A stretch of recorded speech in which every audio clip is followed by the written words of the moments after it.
क्या आप कभी सोच सकते हैं कि दुनिया में एक ऐसा मुल्क भी हो जो समंदर के बीचों बीच मौजूद हो और ये मुल्क खुद को एक नया मुल्क तस्लीम करवाने के लिए सब कुछ कर चुका हो?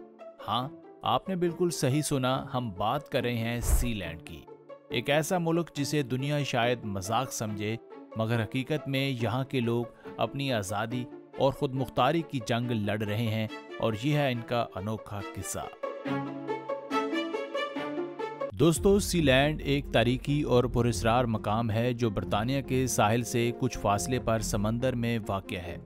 ये जगह कभी एक फ़ौजी बेस थी जो दूसरी जंग अजीम के दौरान तामीर की गई थी, लेकिन इसके बाद ये 1960 की दहाई में छोड़ दी गई थी। लेकिन क्या आप जानते हैं कि यहाँ एक शख्स ने अपने ख्वाबों को हकीकत बनाया और यहाँ एक नया मुल्क बना डाला।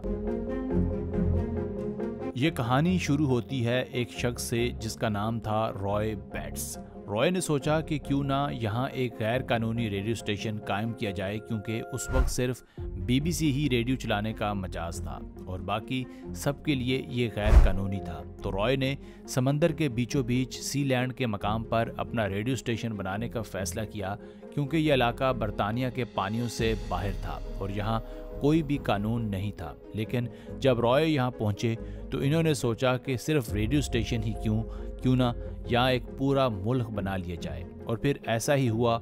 रॉय ने खुद को प्रिंस का लक़ब दिया, अपने मुल्क का परचम डिज़ाइन किया, पासपोर्ट तैयार किया और एक नया करेंसी सिस्टम भी बना लिया। नाजरीन, रॉय बैट्स ने सीलैंड को बस एक छोटा सा रेडियो स्टेशन नहीं बनाया, बल्कि यहाँ एक मुकम्मल रहायशी मरकज़ तामीर किया। इन्होंने 7 खूबसूरत बेडरूम्स बनाए जो समंदर के नीचे थे। एक मुकम्मल किचन, एक लग्जरी लाउंज, वर्जिशगाह, इबादत खाना और यहाँ तक कि जेल भी बना डाली। ये वो सब चीज़ें हैं जो आप कभी सोच भी नहीं सकते कि समंदर में होंगी, लेकिन यहाँ सब कुछ मुमकिन है।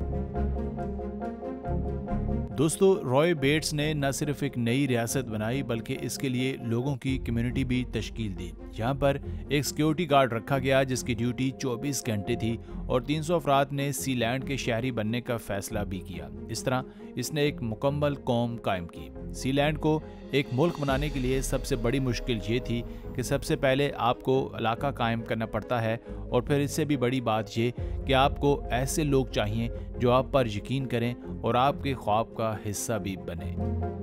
यहाँ की सबसे दिलचस्प बात यह है कि एक वक्त ऐसा आया जब बरतानिया ने सीलैंड को बतौर मुल्क तस्लीम किया। एक बरतानवी अदालत ने फैसला दिया कि सीलैंड पर बरतानिया का कोई इख्तियार नहीं है। इसके अलावा जर्मनी ने भी सीलैंड से बातचीत की और यहाँ एक जर्मन कैदी की रिहाई के लिए सिफारतकारी की। ये सब के बावजूद बरतानिया ने अभी तक सीलैंड को एक खुद मुख्तार मुल्क के तौर पर तस्लीम नहीं किया, लेकिन यहाँ के लोगों को इस बात से कोई भी फ़र्क नहीं पड़ता, क्योंकि वो अपनी दुनिया में खुशबाश हैं और अपने कवानीन के मुताबिक ज़िंदगी गुजार रहे हैं।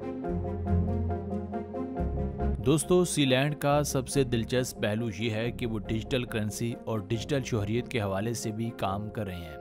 इसका मतलब यह है कि दुनिया के किसी भी कोने से लोग सीलैंड के शहरी बन सकते हैं और यहाँ के कवानीन की पैरवी कर सकते हैं।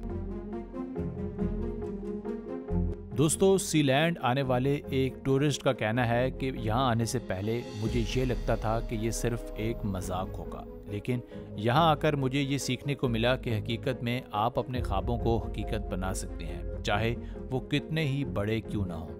सीलैंड हमें ये सिखाता है कि आज़ादी और खुदमुख्तारी का क्या मतलब होता है। ये जगह हमें ये पैगाम देती है कि अगर आप अपने ख्वाबों की पैरवी करेंगे तो आप कुछ भी कर सकते हैं, हत्ता कि एक नया मुल्क भी बना सकते हैं। मेरा पैगाम दुनिया के लिए वही है जो सीलैंड का है: आज़ादी, खुदमुख्तारी और अपने ख्वाबों को पूरा करना। अगर आपको ये वीडियो पसंद आई हो तो हमारे चैनल को सब्सक्राइब करें और मज़ीद ऐसी दिलचस्प कहानियाँ देखने के लिए नोटिफिकेशंस के लिए बेल आइकॉन पर क्लिक करें। और हाँ, अगर आप भी सीलैंड की तरह कुछ कर दिखाने का ख्वाब रखते हैं तो कमेंट्स में हमें ज़रूर बताइएगा।